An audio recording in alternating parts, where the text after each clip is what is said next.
about the latest arrest your agents did back on the 14th. Individual who had committed an assault, I believe last year, Yep. sentenced to 5 years. That sentence was suspended. Tell me what you can about that case, the details. So what I'll also say is it wasn't his only assault, right? He also assaulted someone in Montgomery County and committed a couple robberies down there. And I think the most heartbreaking part of all of this is it could be stopped, right? A level of cooperation, even at a minimal effort of cooperation from the local jurisdictions, is what stops these individuals from going out and committing these kind of crimes again. You know, there's someone now who's a victim of a crime in Montgomery County who didn't have to be, right? Like, you know, we only have Howard County is the only one left. Montgomery County saw it, you know, Prince George's County, Anne Arundel County, Baltimore County, John Yoshevsky, like we've all come together and said, hey, you know what, we can do better for the public. And, you know, Immigration and Customs Enforcement, we're prioritizing public safety to a very real extent. We're not out looking for low-level criminals. This is somebody we would have looked for, someone who's assaulting people. If you leave a victim behind, we're coming to get you. And even if, you know, in Howard County where they let them walk out the door, you know, we'll find them on the street. Why do you think a judge would suspend? I mean, assault is nothing to sneeze at. It's not like stealing a pack of gum. Why do you think a judge would suspend essentially the entire 5-year sentence?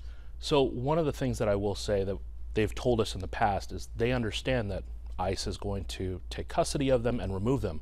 But what I think the judges have never changed their mindset is if you're in Howard County, those judges should know that county doesn't work with us. The fact that this person is unlawfully here does not guarantee they're going to be, you know, removed from the country. And in Howard County, they're going to release them. Doesn't mean the person's even going to stay in Maryland. We've had a couple cases so far this year where people have been released from Howard County and then gone to commit crimes in Virginia and Texas. It doesn't mean they'll even stay in the state for us to come find them. Right. So you don't think the judges are even up to speed on the fact that Howard County detention is? Yeah, I think from a judge's point of view, they've been so used to over the years, and you know, historically, it's always been cooperative. You know, it's only been in the recent few years that we've seen this trend for, you know, the so-called sanctuary, where if the public knew what sanctuary meant, it just meant you don't turn people over in a prison sentence. Like, I don't think, you know, even the judges are unaware of that. So I think, you know, the judges are assuming, well, this person assaulted someone, obviously the jail will turn them over for removal from the country. Well, that's not happening. And I don't think the judges and the prosecutors have really seen and made an adjustment.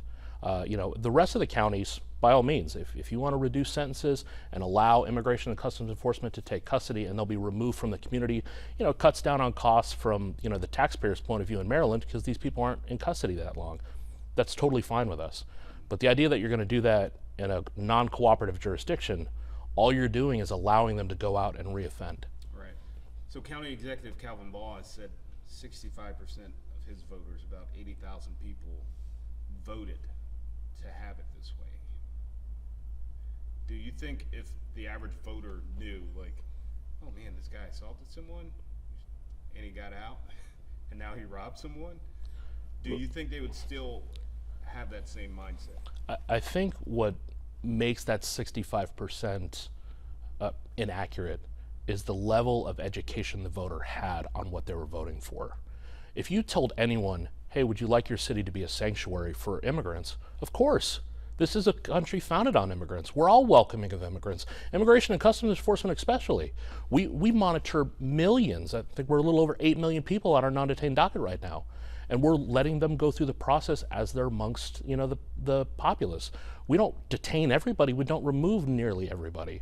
We're looking for the public safety, national security cases that make a real difference in the local community.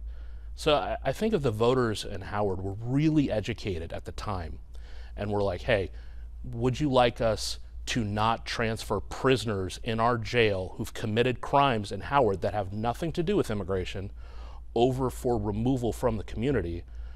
I think that statistic would have been drastically skewed to the other side. So you think it was the wording and Absolutely. how it was presented? Absolutely. Yeah, I'm not making any assumptions about, you know, how it was worded, but I can tell you If you say, do you want Howard County to work with ICE, you know, it makes it sound like the county is, you know, working with us on a daily basis to find and arrest everyone who's unlawfully here, and nothing could be farther from the truth. My officers are actually out now looking for some of the sex offender victims that Calvin Ball's policy has created in Howard County. We're looking for those unlawful or those undocumented non-citizens to try to give them a benefit. And we're the only law enforcement agency in Howard County doing that. We're out specifically looking for the victims of these criminals. Nothing could be farther from the truth of the idea that we're going to go out and take an enforcement action on a woman who was just sexually assaulted. Right? We're like any other police force. We're here to protect the public, and that includes the victims of these crimes. Right. Why do you think Calvin Ball has doubled down on this policy? So I'd like to think that, you know, he's not a bad person, right? I truly believe that he's getting political advice from someone on his staff that is telling him, if you start working with ICE, you won't get reelected. And I just don't think that's accurate, because every other county has come on to say, like, you know what, in these public safety circumstances, we will work with ICE because we want our voters to be safe. We even want our constituents who can't vote to be safe.